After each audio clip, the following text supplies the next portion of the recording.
when General Stolle left, he was then required to hand over to the minister because the general was not there, had not been appointed. And General Stolle had an objection saying that he has to hand over to another national commissioner, can't hand over to the minister. And then there was a break, there was a gap.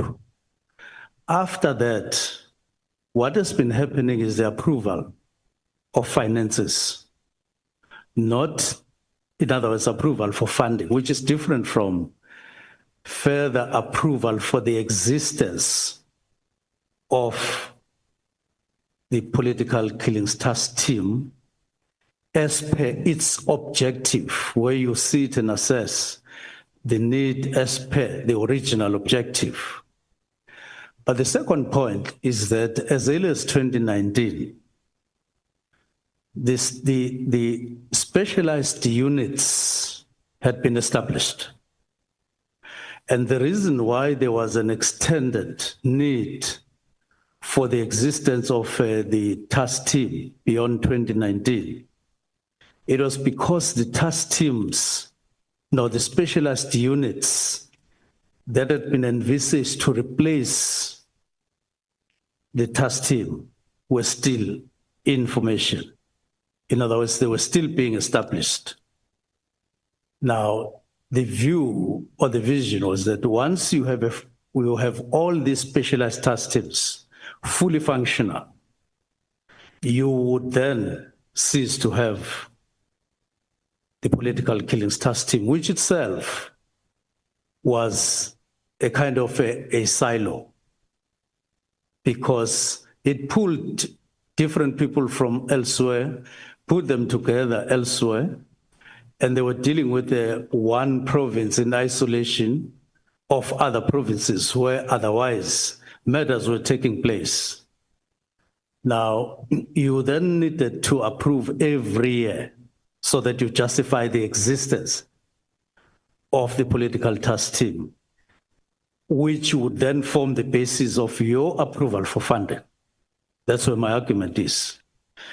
I differentiate between the approval for funding and an approval for the further existence of the political task team. So what you are talking about was the approval for funding without a necessary assessment for further existence in line with the original objectives of the task team. And I'm adding another one. I'm adding that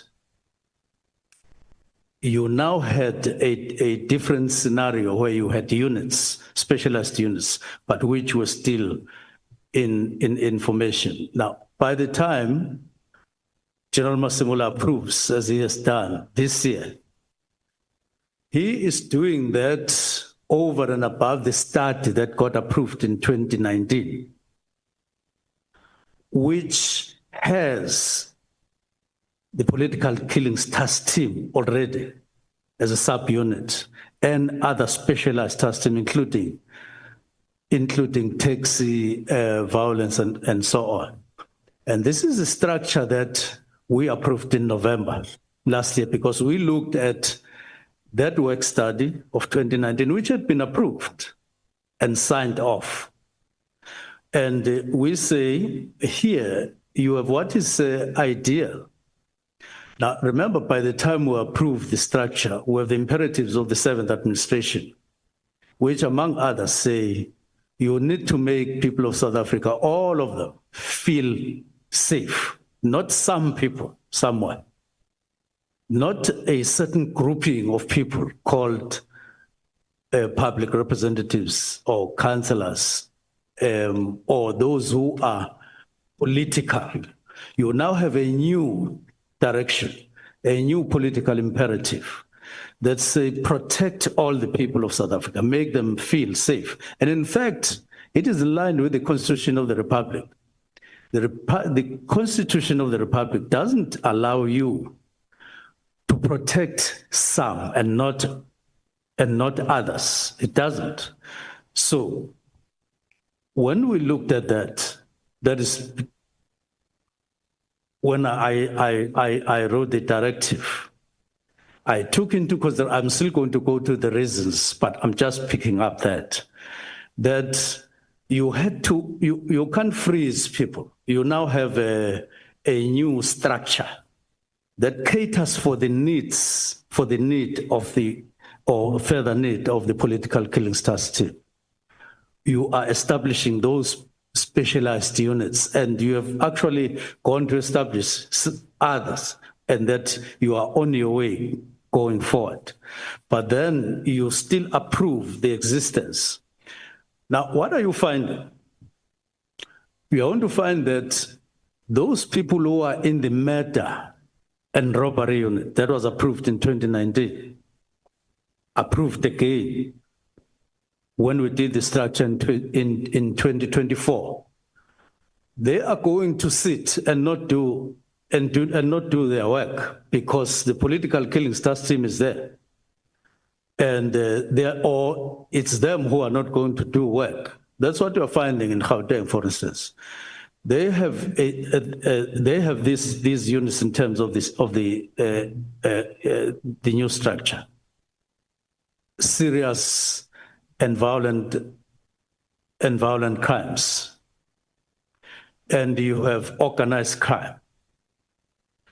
And if you establish a political killing stars team in Gauteng, it means you are putting them over and above organized crime units, over and above organized crime, serious and violent crimes unit. There are two units that are now existing. Then you put, so what you are going to do with your fund, you are going to pull people into the political killing stars team, and those who remain in these two units, they're not going to do anything. But you are going to be piling people with an undefined kind of situation. And you're not going to be effective on the ground. There's just no way you are going to be effective on the ground because you are piling people for the same task. Now, I'm then explaining two processes that are separate. You create the political killing stars team for a particular objective. You assess it in 6 months. You then sign to extend it up to 2022. And you don't do it after 2022. But all you do, you approve funding for that. And from where I sit, you don't meet the prescripts of the PFMA. And therefore, if you're called by SCOP, if I'm called by SCOP to say, how do you justify what you were funding beyond 2022, we will not have an answer. Because what the motivations that you were getting, they were motivations for money. They were not motivations based on proper assessment for the need to, because if you did the need for further existence, you would have found that the structure has since been reviewed in the form of specialized units, which was not there when the task team was established in 2018. That's my argument. Okay. Thank you, Minister. Honorable Chair, shall we take the lunch adjournment at this point? And we can debate this issue further.